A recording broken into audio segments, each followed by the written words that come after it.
Bumiyahe nga kami guys papuntang airport ngayong gabi. Actually, ito is madaling araw na to guys. Mga around 12 midnight na siya kasi yung flight namin is 5 AM. So, ngayon, ora-orada kami. Ngayong araw lang din kami guys nakapag-book ng ticket papunta sa province ng aking asawa.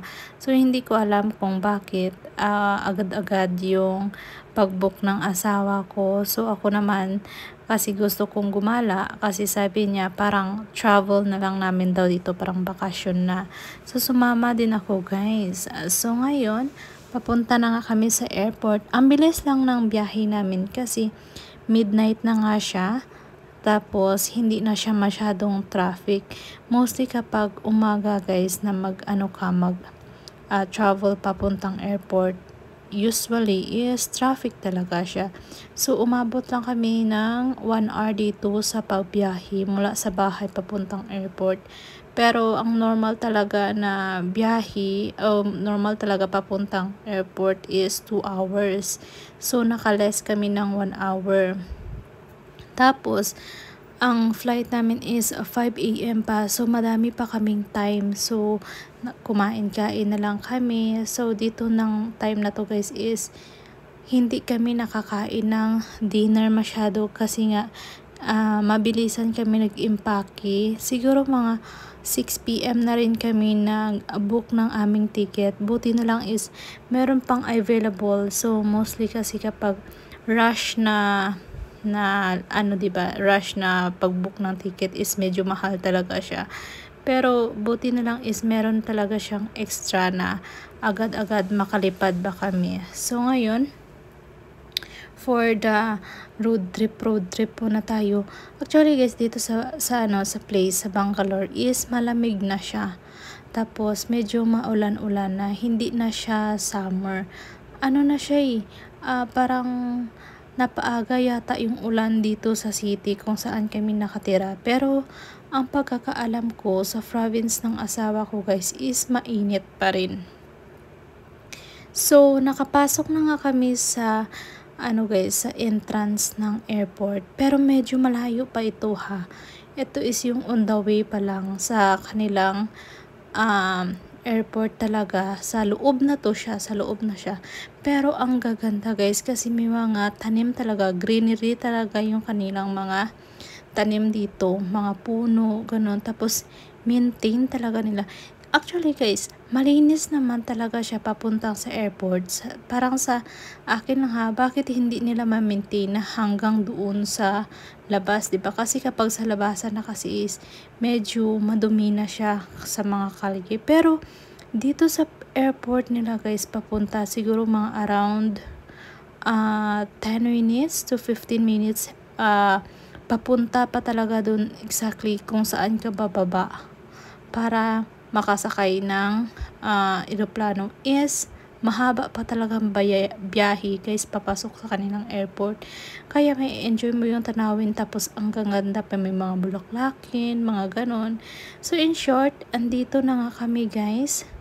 Nakapasok na kami. So ito na siya. O diba, ang layo ng kanilang babaan papuntang airport. Kaya sa binayahe namin kanina, papasok pa lang dito. So finally, andito na rin kami after 1 hour.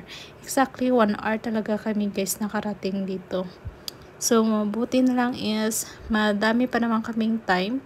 So hindi kami magmamadali dito. So tag-iisa lang nga kaming luggage ni Indiano. Tapos siya yung nagpo-push. Alam nyo guys, yung asawa ko, yung pangtaas niya na t-shirt is hindi niya na pinalit. You want to go inside directly and there only. It's okay. No, it will take time pa. We're going to leave it pa this one to the No, not check in. They have CR there. No. Okay. That's there near. Okay.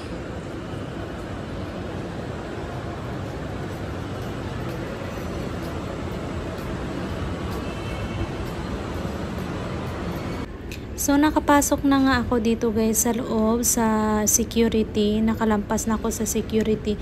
Pero yung asawa ko guys, meron kasi silang machine na identity ng machine yun. Yung yung passport, tapos yung online na booking mo ba, tapos yung in-person ka. So yung machine is ayaw niyang accept yung itsura ng asawa ko. Pero ako, nung unang attempt ko pa lang guys siya sa machine is nagbukas na kaagad yung gate. Kaya nauna akong pumasok. So, antay lang ako kay Indiano kasi andun pa rin siya guys sa may labas. So, tinitingnan pa rin naman. What happened? Ha? I'm not identified. You are right. So, ayun nga guys, sabi ng asawa ko, hindi daw siya ma-identify ng machine, kaya natatagalan siya. So, nag-book lang din kami guys ng lunch, parang ganun, lunch, ano ba yun tawag? Basta ganun lang guys, yung magpapahinga ka lang dito. So, binayaran lang namin guys is 2 rupees lang siya kung may card ka. So, each card is 2 rupees lang. Pero kung normally kung wala kang card guys is mga 600 or each head siguro guys. So ito yung pagkain sa loob, tapos pwede ka dito makapagpahinga. So saan ka pa guys? So 2 rupees lang to binayaran namin, may kakainan pa kaming buffet. So kumain lang ako guys ng pasta, parang macaroni, parang ano siya, parang ano nga tawag doon? Yung white pasta, parang ganon. Ayan, so hindi mawawala yung aking coffee. So pagkatapos noon, nagkape na rin ako. Pero wala kasi ako masyadong gana guys. Pero yung pasta na yun is masarap siya. Kahit na nakainom na ako ng kape, no, naantok pa rin ako. Hindi ko alam guys kasi mga around 2:15 na yata ngayon guys, na madaling araw. So wala kaming tulog. Pero nakatulog ako kanina na mga around 5, tapos nagising ako mga around 7. Buti na lang. So biglaan kasi ito. So ayan yung kape ko. Okay naman yung kape ko, pero parang inaantok talaga ako. Parang gusto ko matulog ba. So masarap naman yung kaninang noodles, pero yung itong beetroot na to, parang tae man. Hindi ko siya nagustuhan. Hindi ko alam kung anong lasa. May pagkamaanghang na iwan ko. Hindi ko maintindihan ng lasa niya. So kukuha pa ulit ako ng noodles, ng pasta. Ayan yung kay Indiano. So unlimited lang yung andito guys. May mga soft drinks din doon. Lahat. Parang buffet siya. Personally, maganda siya guys. Ayan. So, yung flight kasi namin is mga around 5 PM pa. Ay, 5 AM. So, tamang antay lang kami.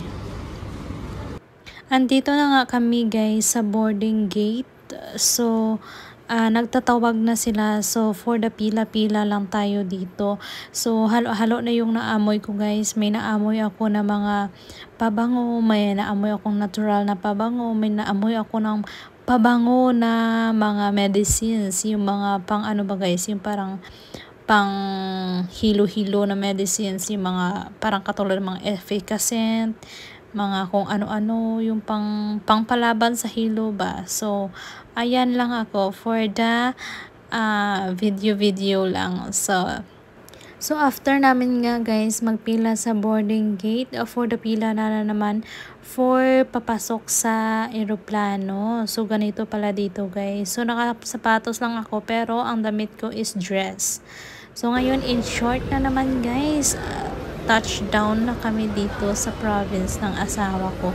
Ano to? City ng province ng asawa guys, ko. Hindi ako masyadong makapag-vlog. Parang nanginig ako dahil dun sa turbulence ng aeroplano. Tsaka ang sakit ng sama ng pakiramdam ko talaga nung nag-arrive na kami dito. Nasusuka ako na parang nahihina ako, na parang nanginginig ako na hindi ko maintindihan guys. Tapos Iwan ko, ang turbulence sakit ng chance ko, parang mahimatay ako ba. So, i-continue ko na lang to guys bukas ulit. So, nakarating na pala kami dito sa Patna. So, nagka-konting emergency guys, kaya agad-agad pumunta kami dito. Wala talaga kaming tulog guys mula kagabi pa.